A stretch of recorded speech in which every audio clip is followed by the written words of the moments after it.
નમસ્કાર, આપ જોઈ રહ્યા છો નેશન પ્લસ ન્યૂઝ. હું છું આપની સાથે હિરલ પંડ્યા. વડોદરા શહેરના મુસાફરો માટે પર્યાવરણ પૂરક અને સુવિધાસભર મુસાફરીના એક નવા યુગની શરૂઆત થઈ છે. પીએમ ઈ બસ સેવા યોજના હેઠળ વડોદરામાં વધુ 20 ઈ બસોનું લોકાર્પણ કરવામાં આવ્યું છે. મુખ્યમંત્રી ભૂપેન્દ્ર પટેલના હસ્તે અગાઉ વડોદરા શહેરમાં 30 ઈ બસો કાર્યરત કરવામાં આવી હતી. ત્યારે આજે રાજ્ય કક્ષાના મંત્રી ડોક્ટર મનીષા વકીલે વધુ 20 નવી ઈ બસોને લીલી ઝંડી આપી શહેરીજનોની સેવામાં અર્પણ કરી છે.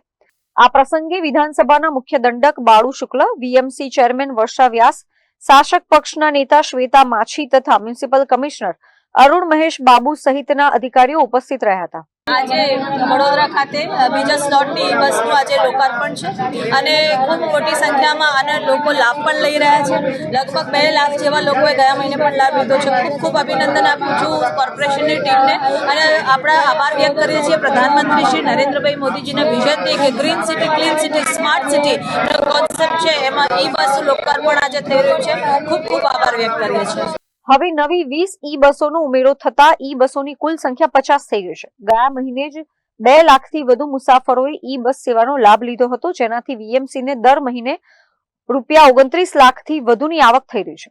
વીએમસી તંત્ર દ્વારા આગામી દિવસોમાં ગ્રામ્ય અને ઇન્ડસ્ટ્રીયલ વિસ્તારો સુધી ઈ બસ સેવા લંબાવવાનું આયોજન કરાયું છે. સાથે જ આગામી 2 મહિનામાં વધુ 30 ઈ બસો શહેરમાં શરૂ કરવામાં આવશે. 20 ઇલેક્ટ્રિક બસેસનું ઉદ્ઘાટન થયું છે.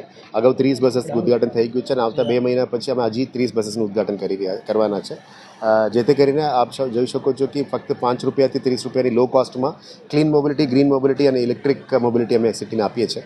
બહુ પોઝિટિવ રિસ્પોન્સ આવી છે. લગભગ મહિનામાં જ 29 લાખ પ્લસ અમે ઇન્કમ આવી છે. આશા રાખીએ કે આવનારા દિવસોમાં વધારે ઇન્કમ આવે અને ઇન્કમ બીએમસીને પણ સક્ષમ બનાવવામાં મદદરૂપ થાય. પણ અમે ખાસ કરીને મહિલાઓ, દિવ્યાંગો, સ્ટુડન્ટ્સ બાય અને એન્યુઅલ પાસીસથી આ ટિકિટિંગ પ્રક્રિયામાં પણ એક સુવિધા લાવી શકાય એ રપવાની તૈયારી છે. આવનારા દિવસોમાં વડોદરા શહેરથી વડોદરા ગ્રામ્યનું લગભગ 20 થી 25 કિલોમીટર સુધી આ ઉત્તમ સેવા આપવાના છે. જેથી કરીને વડોદરા ગ્રામ્યના લોકોને પણ સુવિધા થાય અને શહેરના લોકો ઇન્ડસ્ટ્રીયલ વિસ્તારમાં કામ કરવા જાય એમને પણ સુવિધારૂપ થાય એવા રીતની તૈયારીઓ છે. અત્રે ઉલ્લેખનીય છે કે ખૂબ જ ટૂંકા સમયમાં વિદ્યાર્થીઓ, મહિલાઓ અને દિવ્યાંગો માટે કન્સેશન પાસ સુવિધા પણ ઉપલબ્ધ કરાવવામાં આવશે. ઈ બસ સેવાની સંખ્યામાં વધારો થતા વડોદરાના નાગરિકોને ટ્રાફિક અને પ્રદૂષણ મુક્ત મુસાફરીનો ઉત્તમ વિકલ્પ મળશે. Chirag Patel, nation plus news, Vadodara.